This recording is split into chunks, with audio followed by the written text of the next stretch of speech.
നല്ലൊരു റമദാൻ മാസമല്ലേ വരുന്നേ. പൊരയും കുടിയെല്ലാം നല്ല വൃത്തിയും വെടുപ്പെല്ലാം ഉണ്ടാക്കി വെക്കണം. മാണ്ടാത്തെന്തെല്ലാം സാധനം ഉണ്ട് ആടെയും ഇവിടെയെല്ലാം കാട് പോലെ നിറച്ചിട്ട് മാണ്ടാത്തെല്ലാം പഴയ സാധനങ്ങളെല്ലാം ഒഴിവാക്കി കളയാം. അപ്പം അയ എടുക്കാൻ വരുന്ന ഓളില്ല, ഓളെ വിളിച്ചാൽ മതി. എല്ലാം എടുത്തിട്ട് നമുക്ക് ഓളെ വിളിക്കാം. അമ്മായി കസേര എടുത്തിരുന്നില്ലേ? വെക്കാടാ. ആ നല്ലൊരു കസേര കൊണ്ടുപോയിട്ട് ചാടുന്നു. അല്ല ആവശ്യമില്ല സാധനം അതെല്ലാം വെച്ചേക്ക്. ലേശം മൊഞ്ചോറും ഉണ്ടെന്നല്ലേ ഉള്ളൂ, നമുക്ക് കുത്തിരിക്കാനെല്ലാം പറ്റും. ഞാൻ അതിമല്ല കുത്തിരിക്കല്. ചാടോ നോക്കുന്നോള്. അതാറ്റം തൊട്ടിട്ടുണ്ട്. എൻ്റെ നല്ലോണം കിട്ടും കേട്ടോ, പറഞ്ഞില്ല വേണ്ട. അതൊന്നും കൊടുക്കണ്ട, എല്ലാം എനിക്ക് വേണ്ടിയത്, എല്ലാം എനിക്ക് വേണ്ടിയിട്ട് വെച്ചതാ. അതും എടുക്കണ്ട, ഞാൻ ഒരു ആവശ്യത്തിന് വെച്ചതാ. നോക്ക് അതാറ്റം എടുത്തിട്ടുണ്ടെങ്കിൽ എൻ്റെ നല്ലോണം കിട്ടും എനിക്ക്. അതെല്ലാം എപ്പോഴെങ്കിലും ആവശ്യം വരും. അതുകൊണ്ട് ഞാൻ അതവിടെ വെച്ചത്. എനിക്കൊന്നും തിരിയാനുള്ള ബുദ്ധി ആയിട്ടില്ല. അയ്യോ ടേബിളിൻ്റെ മുകളിലെ സാധനം തൊട്ടിട്ടുണ്ട്, കൈ ഞാൻ കൊത്തു. പറഞ്ഞില്ല വേണ്ട. എല്ലാം ഞാൻ എൻ്റെ ആവശ്യത്തിന് എടുത്ത് വെച്ചതാ. അന്നും കൊടുത്തിട്ട് ഇവിടെ നന്നാക്കണ്ട. നീ എന്ത് വെറുപ്പിക്കലമ്മ. നിങ്ങളല്ലേ പറഞ്ഞ എല്ലാ സാധനം ഒഴിവാക്കിയേ.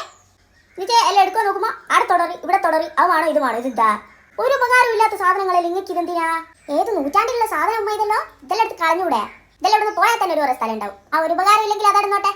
എല്ലാം പോട്ടെ. 23 കൊല്ലമല്ലേ ഞാൻ പോറ്റുന്നത്. എന്തൊക്കെ ഒരു ഉപകാരം ഉണ്ടായിട്ടാ? മണ്ടാത്ത സാധനം കൊടുക്കണമെങ്കിൽ ആദ്യം ഇങ്ങനെ എടുത്ത് കൊടുക്കണം. വെറുതെ പോരാ ആർക്കും പഴയ സാധനം കൊണ്ട്.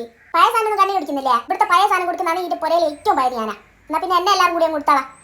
ഇനി ചണ്ണാച്ചിൻ്റെ അടുത്ത് ബക്കറ്റും പാട്ടിയായിട്ട് നോക്കിയോ. പറയിപ്പിക്കണ്ട എന്നെ കൊണ്ടായിരുന്നു.